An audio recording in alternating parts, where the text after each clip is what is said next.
오늘 이 시간에는 이 방주의 그 신앙적인 면을 한번 생각해 보려고 합니다. 이 방주라고 하는 것은 우리가 보통 말하는 그 축구장 길이보다도 좀 깁니다.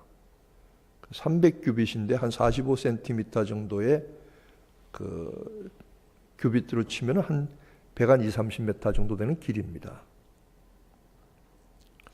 근데 왜 이렇게 이 모양의 배를 만들었을까?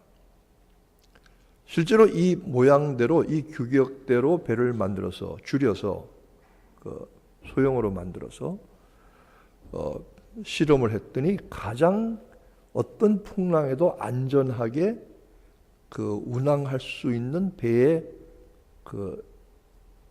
규격과 크기가 바로 그거라는 겁니다. 실제로 오늘날의 유조선 탱크들이 거의 대부분 이 같은 규격으로, 이 같은 비율로 배를 만든다고 하는 이야기도 있습니다. 근데 이 방주는 여러 가지 방주의 성격과 규격과 이런 것보다도 하나님께서 왜 이 방주를 노아에게 허락하셨고 방주가 오늘날 교회의 비유가 되느냐? 그것은 한 가지 이유입니다. 그것은 누구나 배에 올라타는 이마다 구원을 얻습니다.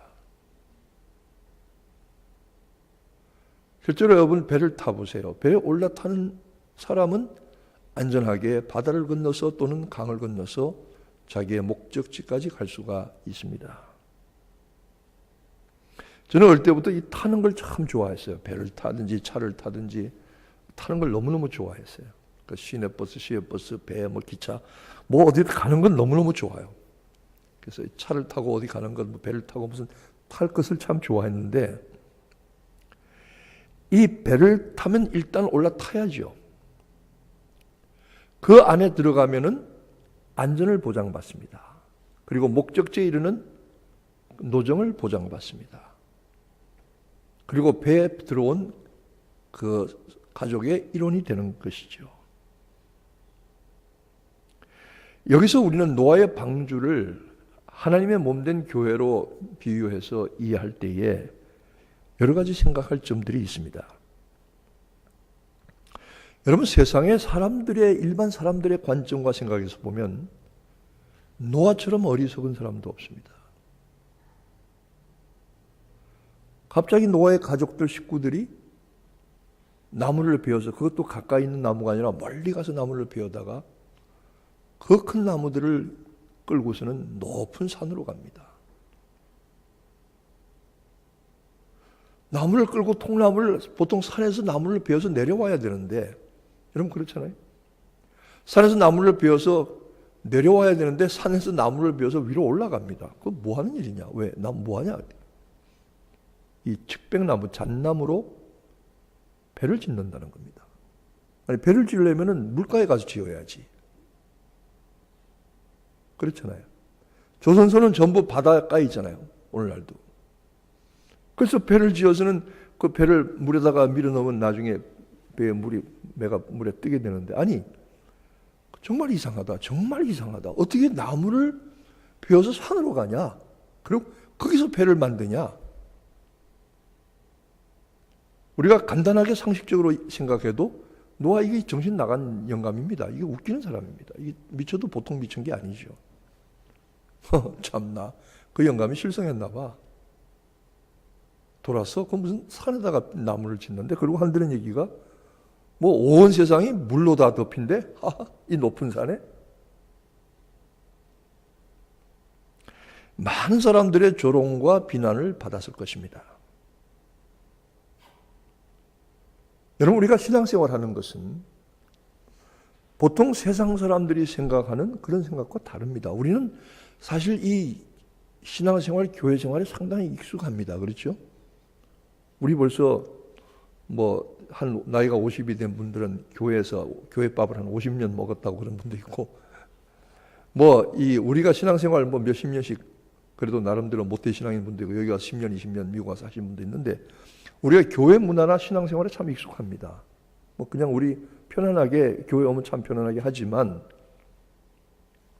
그러나 정말 예수를 믿지 않는 세상 사람들이 우리가 살아가는 방식을 보면 이해하기가 어렵죠. 저 사람들 웃기는 사람들이야. 아니, 미국에 우리가 1년에 보통 사람들이 평균 내는 세금이 몇 퍼센트냐면 23, 4%입니다. 우리가 평균 내는 세금이. 소셜 시큐리티하고 뭐 인컴 텍스 해가지고 보통 23, 40%의 세금을 내도록 되어 있습니다. 뭐 요즘 그게 더 올랐는지 모르겠는데. 목사님도 꼼짝없이 세금을 냅니다. 저도 세금 상당히 많이 내는 사람입니다. 그런데 그렇게 내고서도 교회에다 갖다 11조를 바쳐? 미쳤어? 미쳤어. 그 돈 가지고 애들이나 잘해주고, 그러려고 그래. 생각을 해보세요. 우리 세상 사람들이 생각할 때는 전혀 앞뒤가 안 맞는, 이성적으로 이해가 되지 않는 그런 라이프 스타일을 가지고 있습니다. 삶의 방식들을. 근데 세상 사람들은 전혀 이해하지 못합니다. 우리가 하나님 앞에 11조를 드리고 예물을 드리고 감사를 드리고 풍성에 드릴 때 이것 드리고 나면 우리가 뭘 먹고 사나 걱정하는 게 아니라 얼마나 드리면서 기쁜지 몰라요. 세상 사람들이 이거 이해하지 못해요. 안 드려본 사람은 모르죠. 그리고 우리가 이 11조 드리고 뭐 감사예금 드려가지고 우리가 이때까지 굶어 죽은 적이 없어요. 그것 때문에. 헌금 들여서 굶은 사람 한번 보세요. 굶을 뻔한 적은 있어도 굶은 적은 없어요. 이상하게 하나님께서 우리의 삶을 더 풍성하게 하시고 더 넘치게 하세요. 헌금 안 하고 인색하게 할 땐 더 쪼달렸어요. 오히려. 더 문제가 많았어요. 이상해요. 드리면 드릴수록 자꾸 생겨요. 근데 이 신비한 은혜의 체험을, 하나님의 역사의 체험을 세상 사람들은 이해할 수가 없다고요. 여러분, 돈 쓸 일이 얼마나 많아요. 그죠? 미쳤어요, 예수 믿는 사람들. 저것들 말이에요. 교회에다 돈 갖다 바치고 말이지. 그 돈 누가 다 갖다 줘? 목사한테 다 갖다 준다고. 여러분, 나도 그런 교회 좀 있었으면 좋겠습니다. 누가 그러더라고요. 교회 헌금 안 한대. 왜 안 하니까 그 조바에 목사님이 다 가져간대. 그런 교회 좀 소개해 주세요. 물론 교회가 그 헌금, 그 돈을 어떻게 쓰느냐 하는 것은 여러 가지 의견과 이견이 있을 수 있지만 그 세상 사람들이 생각하는 그런 관점이 아니잖아요. 여러분도 아시지만 우리가 한 주일 동안 바쁘게 아침부터 저녁까지, 여러분 사실 이 수요 저녁 예배에 나오시는 분들 대단한 분들입니다. 저는 여러분들 대단하게 생각합니다. 우리가 이민 생활하면서 한 주일에 한 번 주일날 교회에 나오시는 것도 제가 볼 때는 보통 일이 아닌데, 수요일까지 나오셔서 예배하고 금요일 새벽기도 나오는 분들 정말 대단한 분들입니다. 얼마나 피곤해요. 좀 쉬어야지. 잠도 좀 더 자야지. 그리고 일주일 동안 그렇게 바쁘게 일하고 공부하고 뛰어다니는데 주일날 가서 뭐냐 가가지고 아침에 또 아침 일찍 가서는 또 저녁 오후까지 뭐 그냥 뭐 아침에 분열 찬양들 아침에 뭐 8시 7시에 온다 그러고 뭐 재정부는 오후 4시 5시까지는 아니죠. 오후 3시나 4시까지 그 늦게까지 탁 한 다음에 앉아가지고 고생하고, 이게 도대체 뭐 하는 거냐. 또 다른 뭐 봉사하는 분들 마찬가지로. 그리고 집에 가서 피곤한데 그러면 교회를 가지 말든지. 그렇지만 우리가 이렇게 믿음 생활하고 규칙적으로 정규적으로 우리의 시간을 주일 내 하나님 앞에 드리고 예배를 통해서 섬김을 통해서 드릴 때에 우리가 오히려 더 우리 마음속에 기쁨과 건강이 넘치는 줄 압니다. 이것 때문에 우리가 주일날 늦잠 자고 주일날 앉아가지고 쉬고 놀지 않아서 이렇게 열심히 교회 가서 봉사하고 고생하고 돌아와서 그래서 그 수명이 단축된 사람 한 사람도 없어요. 더 건강하게, 더 활기 있게, 더 평안과 기쁨과 건강을 누리고 살아요. 세상 사람들이 생각하기에는 여러 가지 이해하기 어려운 일들이 많아요. 또 교회 한번 가봤더니 왜 그렇게 말이 많으냐 교회가. 난 세상에 교회만큼 말 많은데 처음 봤다. 이러고 안 나오는 분도 있어요. 정말이에요. 그런 분도 있어요. 교회 한번 갔더니 얼마나 말이 많은지 집에까지 찾아와서 말하더라고. 신방 와서. 뭐 그런 사람도 있어요. 뭐 사실이에요, 그러나. 뭐 별말 많죠. 그러나 우리 그런 거 다 넘어가요. 다 소화시키고. 그리고 정말 뭐 그런 여러 가지 뭐 일도 있지만은 정말 그 교회 안에서 아름다운 성도의 교제도 있어요. 좀 그 실제적인 얘기를 해서 좀 그렇습니다만 얼마 전에 그 며칠 전에 김도희 권사님 돌아가셨잖아요. 근데 거기 그 저녁에 그 입관 예배할 때 뷰잉하는데 한 100여 명 오셨는데 한 8, 90명이 우리 교회 성도들이더라고요. 뭐 친척들이 다 멀리 계시고 또 이북에서 내려오셔서 가족이 사실 없어요. 근데 생각을 해보세요. 내가 교회를 안 다녔으면은 여러분도 마찬가지예요. 누가 그렇게 와주겠느냐고요. 아무런 조건 없이 와서 위로해주고 예배 참석해주고 격려해주고 부의금 내주고 육개장 먹어주고 같이 있어주고. 여러분 우리가 슬픈 일 있을 때는 우리가 무슨 힘든 일 있을 때 와가지고 뭐 붙들고 윗을 푸시죠 뭐 위로하면 이거 소용없어요. 그냥 옆에 있어주는 것만 해도 좋은 일이에요. 옆에 있어주는 것만 해도 좋은 일이에요. 제가 한 번은 그 지난번에 그 여기 롱알린에서 무슨 그 총을 쏴가지고 젊은 청년 하나가 죽었잖아요. 여러분 아시잖아요. 뭐 그 내용을 조금 아시잖아요. 그 제가 그 저는 사실은 개인적으로 모르죠. 뭐 좀 이게 관계가 되니까 거기 저 장의사에 갔어요. 나오는데 어떤 자그만하고 예쁘게 생긴 처녀가 저를 붙들더니 여기 그 온 사람이냐 그렇다고. 저보고 뭐 하는 사람이냐. 나는 여기 목사라고. 그래서 이분들이 그 전에 옛날에 우리 교회를 다닌 적이 있는데 제가 이분들을 위로하러 왔다. 그러니까 저한테 여러 가지 인터뷰를 해요. 그래서 못하는 영어로 뜨듬뜨듬해서 이제 얘기하면서 나는 그 이분들에게 무슨 위로의 말을 해주려고 온 것이 아니라 그냥 함께 있어 주려고 온 것뿐이라고. 난 아무 위로의 할 말이 없다. 그랬더니 그걸 그 뉴스데이에 그대로 기사를 실었더라고요. 뉴스데이에 사진도 나오고 기사도 나왔어요. 제 이름도 나왔어요. 여러분 저 이렇게 유명한 사람입니다. 믿거나 말거나. 제가 그랬어요. 난 내가 무슨 말로 이 가족들을 위로해야 될지 모르겠다. 나는 I'm just here to be with them. To stand by them. 그들 옆에 그냥 서 있어 주려고 온 것뿐이다. 근데 여러분 그게 위로 아니에요 사실은? 그렇죠? 뭐 와가지고 말로 뭐 그냥 옆에 같이 손 붙잡고 같이 울어주고 같이 있어주는 거 위로 안 해요? 여러분 우리가 성도의 교제를 이런 걸 누릴 수가 있다고 이런 게. 이 세상 사람들은 잘 모른다고요. 우리가 이런 일에 너무 익숙하니까 이런 가치와 소중함을 모르는 것이지 실제로 한번 생각을 해보세요. 입장을 바꿔놓고. 세상 사람들은 알지 못하는 그런 일들이 있더라고요.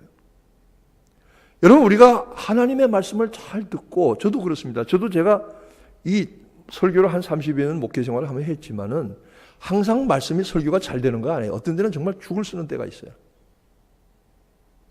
설교를 하도 엉터리로 했더니 어떤 신자가 와서 그러더래요. 목사님 오늘 설교는 죽 썼어요. 그래서 당신이 병들어서 죽이 좀 필요해. 그랬다는 거예요. 당신이 영적으로 건강하지 못해서 죽 좀 먹어야 돼. 그래서 내가 죽 썼어. 뭐 목사님이 그랬다는데 정말 죽 쓸 때 많아요. 저는 설교하고 내려와서 이게 내가 제대로 한 거냐. 이게 참 하나님 죄송합니다. 근데 그래도 은혜 받는 성도들도 있어요. 참 이상하긴 해요. 네. 근데 아주 뭐 기가 막히게 잘하고 내려갔다도 졸고 있는 사람도 있어요. 근데 생각을 해보세요. 여러분 우리가 이 설교하는 사람도 마찬가지고 이 말씀을 전하는 기쁨이 있어요. 참 성도들의 마음의 위로를 받고 어떤 성도들이 이렇게 얘기해요. 목사님 정말 오늘 설교는 저를 위해서 하신 거죠? 아닌데. 근데 와서 그렇게 정말 오늘 목사님 말씀에 위로가 되고 은혜가 힘이 돼요. 그럼 설교한 사람이 참 기쁘잖아요. 보통 우리 사람의 마음에. 여러분 반대도 마찬가지잖아요. 여러분이 좋은 은혜의 말씀을 듣고 나면은 뭐 요새 뭐야 요새 개콘 하나요? 봉숭아학당?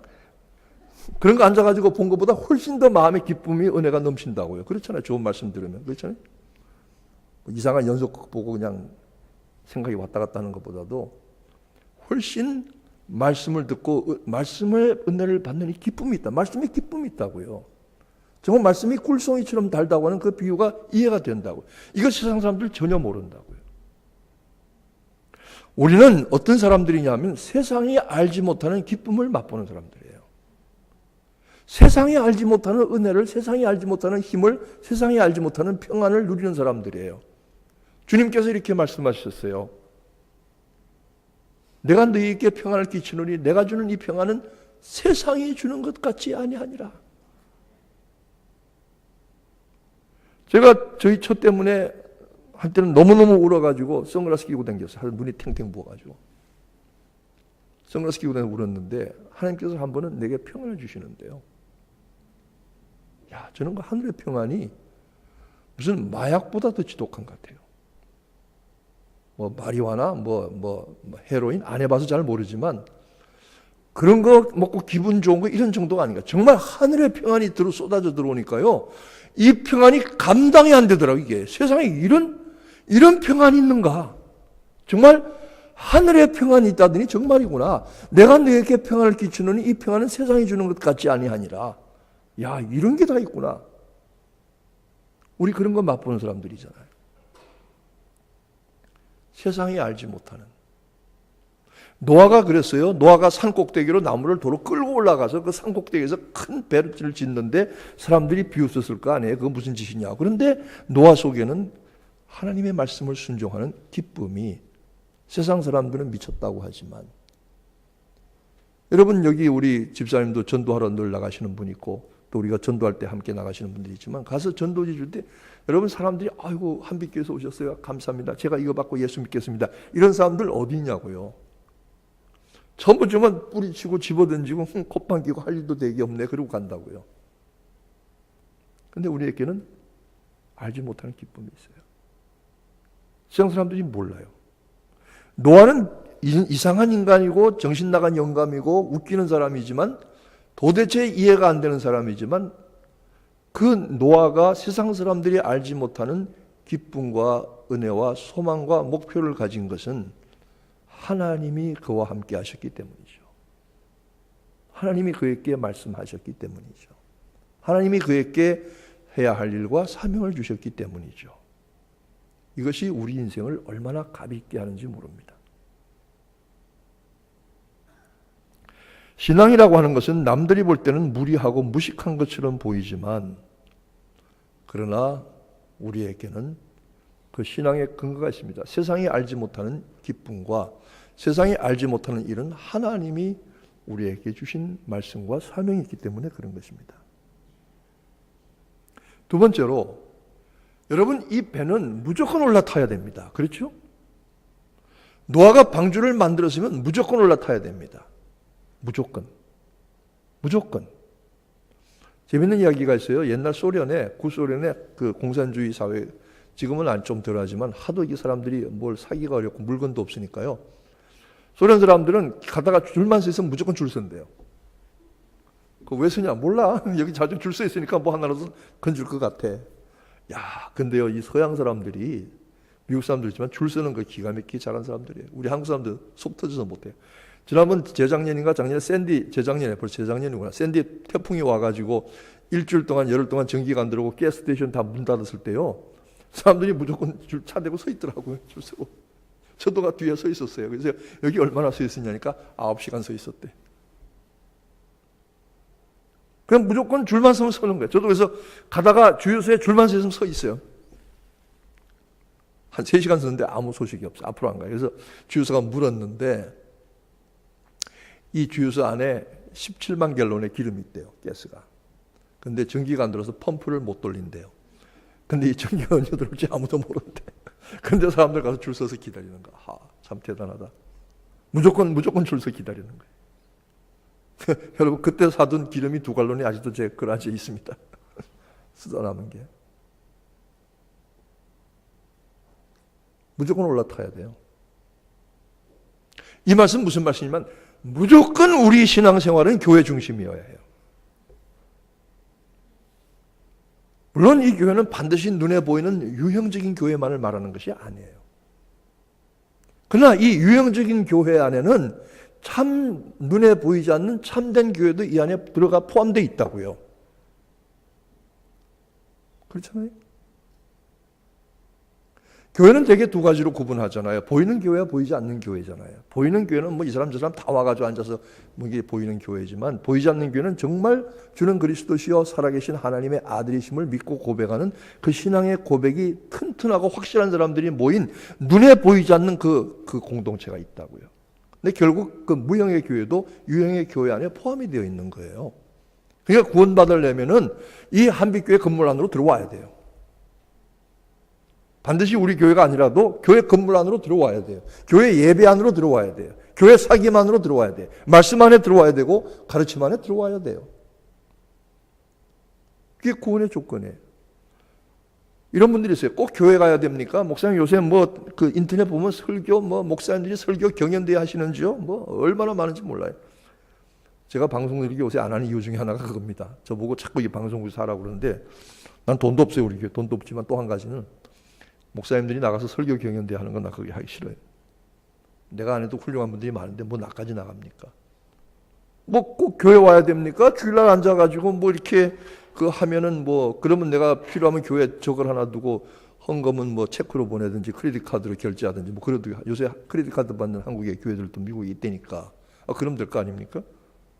뭐 성찬식이요? 집에 택배로 보내주세요. 제가 앉아가지고 할게요.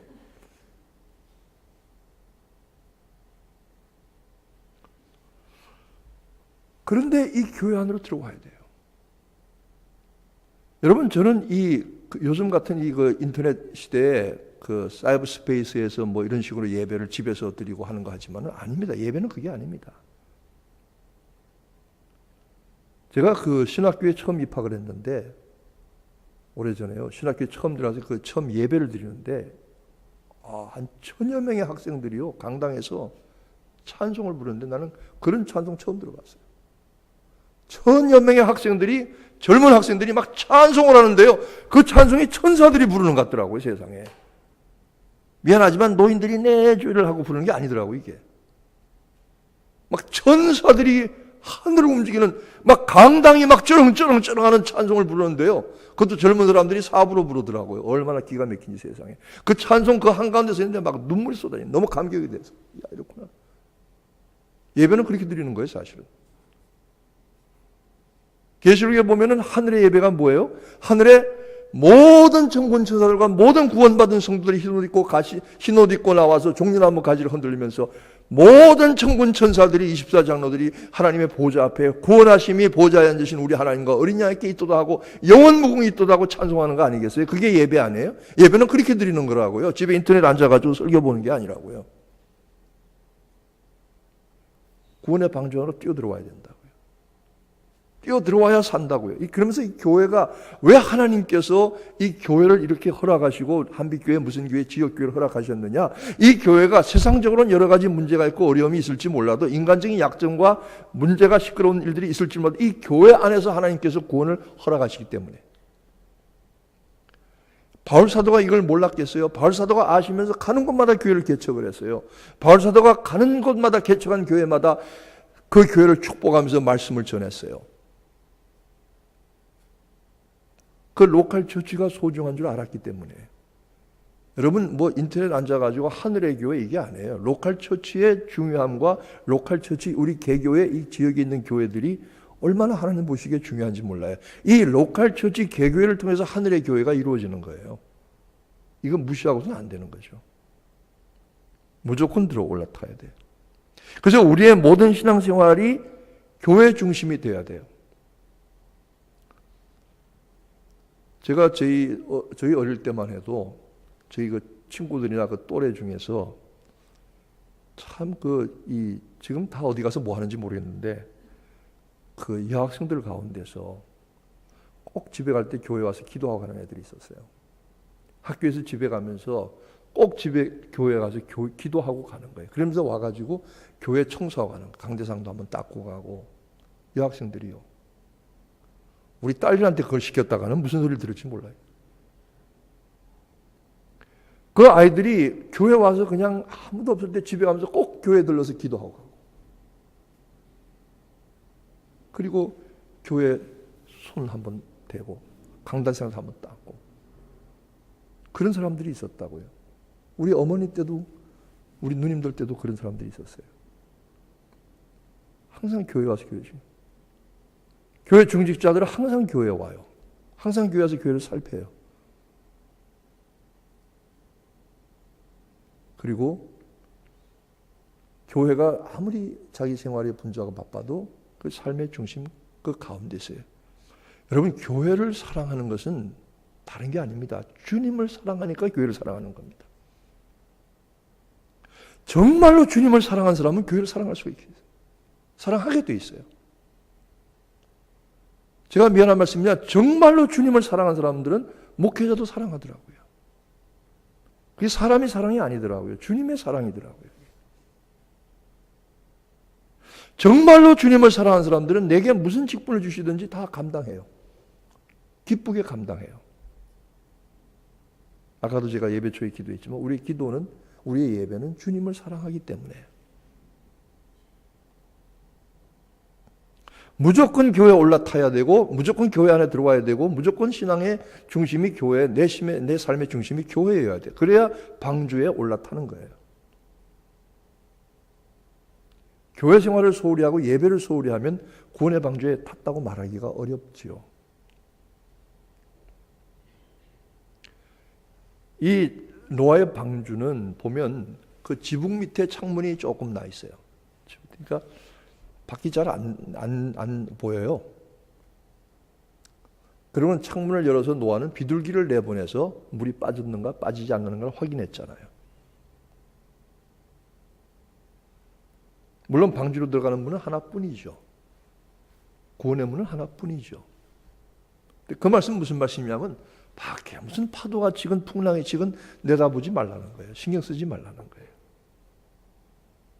창문이 아주 작아요.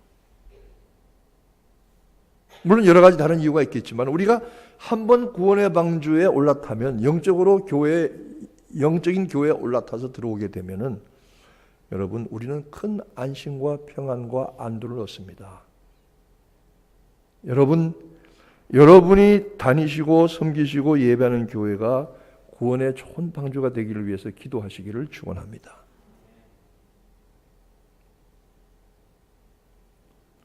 우리는 여기서 평안함을 얻습니다. 마음에 안 들었습니다. 옛날에 어떤 노인이 오래전에 제가 캘리포니아에 있을 때 저를 붙들고 이렇게 얘기하시더라고요. 목사님, 나 죽은 다음에 그다음에 무슨 걱정이 있으세요? 그러니까 나 죽은 다음에 이거 죽은 다음에 걱정하지 마세요. 죽으면 그만인데 뭘 걱정하세요? 나 죽은 다음에 그 어른이 이렇게 얘기하셨어요. 나 죽은 다음에 내 자식들을 누구에게 맡겨서 신앙생활하게 할까? 그게 내 고민입니다. 이렇게 얘기하셨어요. 저는 그 나이 드신 그 어른이 지금은 세상 떠나셨습니다. 그분의 마음을 조금씩 제가 이해할 것 같아요. 나는 여기서 신앙생활 잘하고 갈 수가 있다고 할지라도 내 자손들이, 내 자식들이 누구의 손에서 믿음이 자라게 될 것인가? 이게 보통 일이 아니거든요. 내 자식들이 좋은 영적인 지도자를 만나도록 기도하는 것도 중요한 일이겠더라고요. 우리가 교회 안에 들어와서 은혜와 평안함을 누리고 제가 여러분에게 구원의 길로 안내하는 좋은 안내자가 되기를 바라고 여러분의 교회 안에서 평안과 안도를 누리고 마음을 놓고 좋은 믿음의 생활, 방주에 함께 천국에 이르는 축복된 삶이 되기를 축원합니다. 그 다음에 이 방주에 들어오니까요, 칸을 막아서는 짐승들을 각각 배치를 했겠지 않겠어요? 근데 그 방주에 들어가서 짐승들이 제가끔 뛰고 난리하면 이게 어떻게 되겠냐고요. 배가 뭐 어떻게 될지 모르죠. 근데 방주에 들어가서 그 짐승들이 전부 잠잠히 있는 거예요. 말썽 부리지 않는 거예요. 조용히 있는 거예요. 그 배 안에서 서로서로의 평안과 질서를 위해서, 유익을 위해서 삼가하는 거예요. 교회도 이런 면들이 있어요. 성도들 간에도 서로서로 삼가하고 내가 주장할 수 있지만 주장하지 않고 때로는 참고 때로는 넘어가고, 때로는 용납하고, 때로는 사귀고, 때로는 용서하고. 이 전체적인 평안의 질서가 이루어져야만 그 방주가 조용히 목표를 향해서 가지. 그 안에서 소는 소대로 맨날 소리 지르고 말은 말대로 맨날 히힝거리고 코끼리는 코끼리대로 맨날 코를 휘둘면서 때려부시면 그게 방주가 어떻게 되겠냐고요. 그 안에서 각각 방주에 들어가 있는 구원받은 존재들이 서로서로를 삼가고 서로서로를 배려하고 서로서로를 용납하는 이런 좋은 분위기를 만들었다. 그 다음에 마지막으로 중요한 것은 노아의 방주는 여러분 방향이 없습니다. 앞과 뒤가 없습니다. 여러분 그 전차 타보셨어요? 여기 기차도 그렇더라. 서브웨이도 앞뒤가 없잖아요. 앞뒤가 없죠. 근데 어떻게 전차가 앞인지 어디가 앞인지 아세요? 전차 그 기관사가 서 있는 데가 앞이잖아요. 아닌가요? 기관사가 서 있는 게 앞이. 여러분 전차를 못 타본 분 한번 손들어요. 서울 시내나 부산이나 어디 전차를 못 타본 분들. 다 타보셨나? 전차. 한국에서 서울이나 부산에 전차를 타면 땡땡 그리고 갑니다. 문 열고 동대문입니다. 남대문입니다. 서대문입니다. 요즘은 그 지하철이 이 대신 있으니까 그런데 어떤 분이 그러더라고요. 그 집에 가면 그 부인들이 그냥 남편한테 얘기를 한대요. 뭐 어쩌고 저쩌고 뭐 잔소리하고 바가지하고 어쩌고 저쩌고 이런저런 얘기하면은 남편들은 그거 복잡하게 생각하지 말고 2호선 순환전차를 탄 줄로 생각을 하라. 다 있다가 뭐라고 부인이 그러면 여기는 사당역입니다. 여기는 교대 앞입니다. 여기는 고속터미널입니다. 뭐 그렇게 생각하라고. 끝난 줄 알았는데 계속이 되면 어떡하냐. 그러면 열차가 한 바퀴 또 도는 줄로 생각을 하라. 그렇게 얘기합니다만은 이 교회는 방향이 없어요. 하나님께서 배를 흘러가게 하시지만 이 방향을 인도하시고 이끄시는 분은 하나님이세요. 역설적으로 말하면 우리가 아무리 방향을 만들어서 이리 가보겠다 저리 가보겠다 해도 하나님께서 이끌고 가셔야 돼요. 여러분 이 깊은 영적인 원리가 여기 있습니다. 그러나 힘써야 합니다. 노아가 얼마나 긴 세월 동안 그 배를 산꼭대기에 짓느라고 나무를 끌고 올라가서 고생을 했겠어요. 그 큰 배를, 엄청나게 큰 배거든요. 그 배를 얼마나 열심히 지었겠어요. 얼마나 우리가 열심히 땀을 냈겠어요. 그러나 그 방향은, 배의 정작 중요한 방향은 하나님이 끌고 가시는 거예요. 제가 끌고 가는 것도 아니고요. 누가 사람이 끌고 가는 것도 하나님이 끌고 가시는 거예요. 우리가 배를 지으라고 하는 말씀대로 최선을 다해서 배를 짓고, 그리고 사람들을 태우라는 말씀대로 새로 사는 사람들을 태우고, 그리고 이 방향은 하나님이 인도해 주옵소서. 여러분 우리 인생이 그렇잖아요. 여러분 제가 미국 온 지 28년, 29년째 됩니다. 28년 됐나요? 그런데 저는 제가 태어나서 첫 돌에 선포했습니다. 아버님, 어머님, 저는요 12살이 되면 서울에 무슨 초등학교를 졸업할 거예요. 그리고 20살, 19살이 되면 서울에 무슨 대학교를 갈기로 작정을 했어요. 그리고 제가 20살에, 21살에 군대를 가서요 24살에 제대를 할 거예요. 그리고 복학을 해서 다니다가요 제가 몇 살이 되면 신학교를 갈 거예요. 그리고 그 다음에 3년간 공부한 다음에 5년 동안 헤매다가 목사 안수를 받고 목회를 할 거예요. 그리고 저는 그 다음에 캘리포니아로 유학을 갔다가요 시카고에 한 10몇 년 살다가 한국 갔다가 다시 뉴욕 갈 거예요. 여러분 어머니 아버지 아셨죠? 그렇게 돌잔치에 선언한 사람이 있습니까? 아무도 없습니다. 그렇게 한다고 해서 되어지는 것도 물론 아니죠. 정말 중요한 것은 내가 살아온 인생을 가만히 뒤돌아보니까 내가 내 인생을 끌고 간 게 아니더라고요. 하나님께서 내 인생을 끌고 가셨고 인도하셨더라고요. 믿으시면 아멘 하세요. 이게 하나님의 방식이라고요. 우리는 그때마다 최선을 다해서 일하고 사는 거예요. 정말 인생의 큰 고비는 하나님께서 바꾸시더라고요. 큰 방향은 하나님께서 잡으시더라고요. 어떻게 보면 이게 믿음이 아닌가요? 이게 하나님께 의지하는 거 아닌가요? 교회를 상징하는 방주도 하나님께서 지금 여기 떠서 아프리카로 갔다가 로마 쪽으로 갔다가 동쪽으로 틀어서 아라랏 산으로 가서 이렇게 하나님께서 그렇게 노아에게 지시하시고 노아는 거기 열심히 맞춰서 뭐 좌표를 따고 뭐 해도를 보고 그림을 그리고 시속 몇 노트 이렇게 해서 간 게 아니라고 이게. 특히 교회는 그렇게 간 게 아니라고요. 하나님께서 원하시는 방향으로 끌고 가시는 거예요.